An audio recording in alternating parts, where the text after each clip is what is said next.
Hello everybody. So today is a very important session for all those who are preparing for GATE ESC or other state government examinations. देखिए, आपको पता है कि geotech that is geotechnical engineering जिसको हम soil mechanics भी बोलते हैं is one of the most important topics in any exam of civil engineering. Be it GATE, be it ESC, be it SSC J या कोई भी एग्जाम ले लो, geotech is always the most important topic in all the examinations. तो अगर आपको एक अच्छा रैंक लाना है किसी भी एग्जाम में तो बेटा जियोटेक आपका अच्छे से प्रिपेयर होना चाहिए. Geotech means soil mechanics, one and the same subject. So इस सेशन में हम डिस्कस ही ये करेंगे कि what should be our strategies, what is the weightage in GATE and ESC and how we can secure good marks, how we can make good concepts in geotech. तो इन्हीं सब चीजों के ऊपर मैं डिटेल में बातचीत करने वाला हूं. Clear? So let us see. First let's talk about weightage. अगर वेटेज की बात करें बेटा हम, if we talk about weightage तो गेट में इसका वेटेज क्या है, what is the weightage in GATE. तो बेटा अगर गेट की बात करूं मैं, if we talk about GATE, तो around 15 marks question are asked from this topic alone. So GATE के लिए आप देख सकते हैं वेरी वेरी इंपॉर्टेंट. अगर आपका geotechnical engineering that is soil mechanics prepared नहीं है तो आप काफी सारे नंबर लूज कर जाएंगे और फिर बेटा अच्छा रैंक भी आने वाला नहीं. अगर ईएससी की बात करें तो ईएससी के प्रीलिम्स में you can expect at least 15 to 20 questions from this part, and in mains it is of paper 2. Mains में बेटा ये पेपर 2 का पार्ट है, ये आपको पता होना चाहिए. एंड उसमें आप एटलीस्ट 100 to 150 मार्क्स के क्वेश्चन एक्सपेक्ट कर सकते हैं from this topic alone. So this is the weightage. Seeing the weightage, you can understand that this topic is very, very important for any exam. अब समझते हैं what is geotechnical engineering. पहले भाई strategize करने से पहले मुझे ये तो समझ में आना चाहिए what is geotechnical engineering. देखो geotechnical engineering में ना दो डोमेन है. अगर हम जियोटेक की बात करें तो geotech is actually comprised of two domains. वो दो डोमेन क्या है जियोटेक में? एक डोमेन तो बेटा सॉइल मैकेनिक्स का होता है and second domain is of foundation engineering. वैसे रॉक मैकेनिक्स भी, बट रॉक मैकेनिक्स हम जनरली कवर नहीं करते. We are more interested in soil mechanics as well as foundation engineering. तो बेटा जियोटेक है ना एक ब्रॉडर पर्सपेक्टिव है foundation engineering. So what I want to say is geotech एक बहुत broad term है. It is subdivided into few topics. First one is soil mechanics. So soil mechanics में we would understand the mechanics or engineering behavior of soil. और फिर उस mechanics को understand करने के बाद we would be applying those concept in the design of foundation. Clear है? Foundation design या foundation engineering one and the same thing. तो foundation design लिख देता हूँ. तो यही दो टॉपिक है, यही दो मेजर टॉपिक है जो कि हमें जियोटेक में कवर करने होते हैं. फादर ऑफ सॉइल मैकेनिक्स आप लोग को पता ही है. Who is the father? Father of soil mechanics कौन है बेटा? Father of soil mechanics, who is the father of soil mechanics? That is Karl Terzaghi. अब मेरा सिंपल सा क्वेश्चन ये है, अरे स्ट्रैटेजी बनाने से पहले ये तो समझो कि ये सॉइल मैकेनिक्स क्यों बनाया उन्होंने. देखो ऑलरेडी आप स्ट्रेंथ ऑफ मटेरियल तो पढ़ते हो. स्ट्रेंथ ऑफ मटेरियल में आप मटेरियल्स की बात करते हो. Why don't you apply those concept directly on soil? Strength of material में जो भी आप जो है इलास्टिसिटी की बात करते हो या यंग्स मॉड्यूलस की बात करते हो, that is theory of elasticity, जिसके ऊपर पूरा का पूरा स्ट्रेंथ ऑफ मटेरियल बेस्ड है. क्यों ना हम जो प्रिंसिपल वहां पे याद किए हैं उनको डायरेक्टली सॉइल के ऊपर अप्लाई करके सॉइल को स्टडी कर ले. Why do we need a separate topic that is soil mechanics to study the engineering behaviour of soil? ऐसा क्यों बेटा? ये इंपॉर्टेंट है. This is important. Why this is important? इसी को समझने की जरूरत है. क्यों मेरे लिए सॉइल मैकेनिक्स इतना ज्यादा इंपॉर्टेंट हो गया, इसी को हमें समझने की जरूरत है. क्यों सॉइल मैकेनिक्स इंपॉर्टेंट है? Let us try to understand this. Why soil mechanics is so important for me. देखो डायरेक्टली आप जो स्ट्रेंथ ऑफ मटेरियल में प्रॉपर्टीज पढ़ते हो, कंसेप्ट पढ़ते हो, उसको सॉइल पे नहीं लगा सकते, क्योंकि जो आप स्ट्रेंथ ऑफ मटेरियल्स की बात करते हो, those are steel, aluminium, rubber etcetera, these are mostly man made materials. उनको आप फैक्ट्री में बनाते हो, बट सॉइल को आप फैक्ट्री में नहीं बनाते। सॉइल को बनाने का पेटेंट केवल और केवल नेचर के पास है। तो बेटा soil is never homogeneous.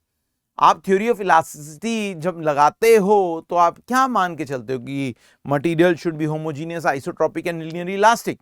But soil आप समझ सकते हो कि कभी भी होमोजीनियस नहीं हो सकता, आइसोट्रॉपिक नहीं हो सकता, और अगर आपने सॉइल को इलास्टिक मान लिया तो वहां पाप है। इसीलिए डायरेक्टली स्ट्रेंथ ऑफ मटेरियल के जो कंसेप्ट्स हैं आप डायरेक्टली सॉइल पे नहीं लगा सकते, उसके लिए एक सेपरेट डोमेन बनाया गया है, सॉइल मैकेनिक्स। तो जब आप सॉइल मैकेनिक्स पढ़ोगे ना तो ये मिली जुली खिचड़ी है।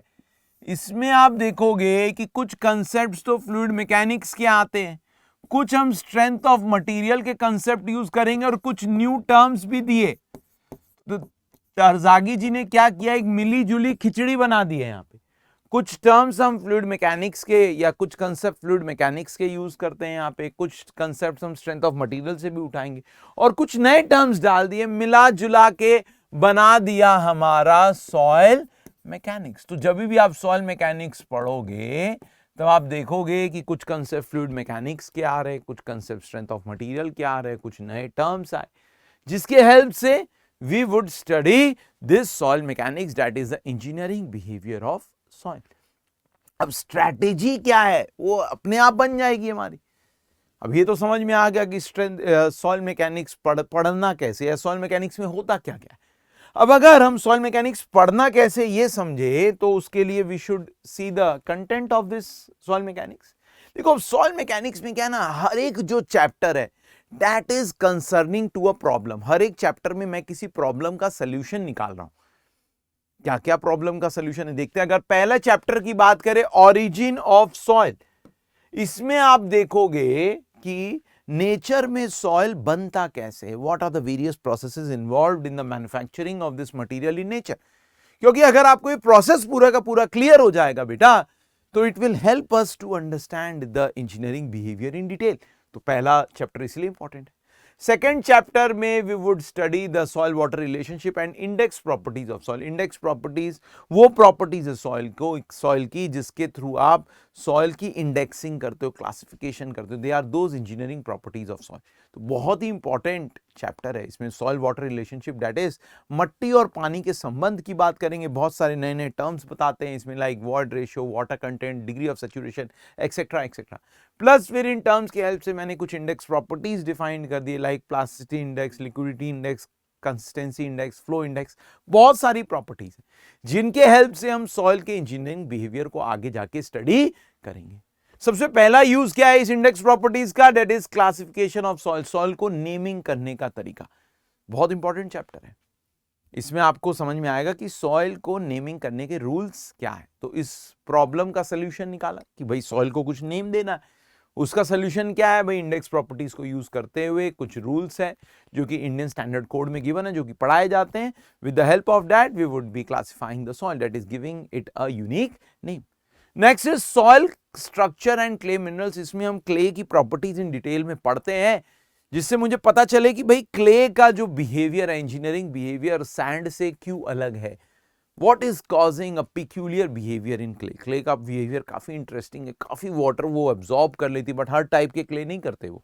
अब कौन से क्ले मिनरल्स हैं, उनका स्ट्रक्चर क्या है, कैसे वो वाटर एब्जॉर्ब करते हैं, क्या चेंजेस है, what is the structure of clay, like flocculated, disperse etcetera, वो इस चैप्टर में डिटेल में बताया जाता है। वैसे ये चैप्टर आपके गेट में नहीं है डिटेल में, ना तो इस पे ज्यादा क्वेश्चंस आते, बट ये इंपॉर्टेंट है ये चैप्टर, इसको मिस नहीं करना है, क्योंकि आगे आने वाले चैप्टर में इस चैप्टर के कॉन्सेप्ट्स काफी ज्यादा यूज होते हैं। Next is soil compaction. देखो ये अब एक प्रॉब्लम का सोल्यूशन ढूंढ रहे हैं। क्या प्रॉब्लम का सोल्यूशन ढूंढ रहे हैं कि सॉइल को मैक्सिमम कॉम्पैक्ट कैसे किया जाए। ऑब्वियसली देखो किसी भी सॉइल पे कुछ भी कंस्ट्रक्ट करने से पहले हम उसको कॉम्पैक्ट करते हैं अच्छे से। रोड बना रहे हो तो कॉम्पैक्ट कर रहे हो, फाउंडेशन बना रहे हो तो कॉम्पैक्ट कर रहे हो। कौन से वाटर कंटेंट पे कितनी एनर्जी लगा के मैक्सिमम कॉम्पैक्शन में अटेन कर सकता हूं, उसकी बातचीत इस चैप्टर में की गई है। क्लियर है मेरी बात? So next is effective stress capillarity and permeability of soil, बहुत ही इंपॉर्टेंट चैप्टर। ये effective stress concept is very very important. इसी कंसेप्ट को देने के बाद तरजागी जी को फादर ऑफ सॉइल मैकेनिक्स बोला गया, क्योंकि इफेक्टिव स्ट्रेस जैसे ही उन्होंने दिया, सॉइल को देखने का नजरिया बदल गया। अगर ये चैप्टर आपको क्लियर नहीं होगा ना बेटा, तो इसके बाद के चैप्टर्स में बड़ी दिक्कत आने वाली है। तो ये chapter is very very very very important और काफी कंसेप्चुअल चैप्टर है।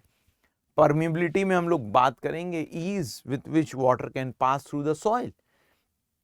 परमिबिलिटी नहीं समझ में आएगा तो फिर आप सीपेज थ्रू सॉइल को स्टडी नहीं कर पाएंगे। सीपेज थ्रू सॉइल में हम क्या स्टडी करने वाले कि डैम के नीचे से पानी का जो सीपेज हो रहा है उसमें सीपेज लॉसेस क्या है। We would be talking about two-dimensional flow here. Next is vertical stresses. Again a very important topic. Vertical stresses में आप क्या पढ़ोगे कि कोई भी आप लोड लगाते हो सॉइल पे तो उसके कारण कुछ स्ट्रेसेस पैदा होते हैं सॉइल में। कितने स्ट्रेस पैदा हो रहे हैं उस प्रॉब्लम का सोल्यूशन इस चैप्टर में बताया गया। Next is compressibility and consolidation of soil. देखो सॉइल में जब भी आप लोड लगाते हो सॉइल का कुछ सेटलमेंट होता है। यह भी मुझे जानने की जरूरत है कि लोड लगाने से सॉइल पे कितना सेटलमेंट होगा ताकि मैं फाउंडेशन को अच्छे से डिजाइन कर पाऊं। उसका सोल्यूशन इस चैप्टर में। Next is shear strength of soil, बहुत इंपॉर्टेंट है। सॉइल कोई भी हो हर वक्त उसका फेलियर ड्यू टू शियरिंग ही होगा। लाइक कंक्रीट सॉइल में भी failure always occurs through shearing. ऐसा क्यों? क्योंकि soil is a composite material. जब भी आप सॉइल पे स्ट्रेस लगाते हो तो इंडिविजुअल पार्टिकल की क्रशिंग स्ट्रेंथ बहुत ज्यादा होती है। वो क्रशिंग स्ट्रेंथ पहुंचने से पहले ही किसी वीकर प्लेन पर सॉइल की स्लाइडिंग हो जाएगी, that will cause shear failure in soil. So soil में हर वक्त शियर फेलियर होता है, इसलिए we talk only about shear strength of soil. जब शियर स्ट्रेंथ ऑफ सॉइल पता लग जाएगा तब आप स्टेबिलिटी ऑफ स्लोप्स को एनालाइज कर लोगे, अर्थ प्रेशर एनालाइज कर लोगे, और फिर जब ये सब पता लग गया शियर स्ट्रेंथ, तो आप सॉइल में फाउंडेशन को भी डिजाइन कर लोगे। देन फाउंडेशन दो टाइप के, एक shallow foundation and next one is the pile foundation. Soil stabilisation में we would be talking about what are the various techniques of stabilising the soils. Like expensive soil, जो soil बहुत ज्यादा soil और shrink करते हैं उसी को हम लोग एक्सपेंसिव सॉइल्स बोलते हैं। तो उसको कैसे स्टेबलाइज किया जाए उसकी बातचीत यहाँ पे की जाती है। क्लियर है? And lastly soil exploration. Soil exploration में आप क्या पढ़ते हो कि भाई सॉइल का सैंपल कलेक्ट करना पड़ता है। सॉइल, ये सारे सॉइल में ना, ये सारे चैप्टर में आप देखोगे खूब सारा टेस्टिंग हुआ है, बहुत सारे लैब टेस्ट होते हैं सॉइल में। वाटर कंटेंट डिटर्मिनेशन से आप स्टार्ट करते हो, then there are many complex test also done in soil like triaxial test etcetera. तो बहुत सारे टेस्टिंग आप यहाँ पर पढ़ोगे। तो वो टेस्टिंग है ना सॉइल सैंपल्स पे होते हैं। वो सॉइल सैंपल हम फील्ड से लेके आते हैं, कैसे सैंपलिंग की जाती है, कैसे सॉइल का एक्सप्लोरेशन करते हैं, that will be taught in this chapter. So ये था बेटा आपका पूरा का पूरा इंडेक्स। मैंने समझाया डिटेल में कि हर चैप्टर की इंपॉर्टेंस क्या है, क्यों ये कंटेंट इस तरीके से बनाया गया।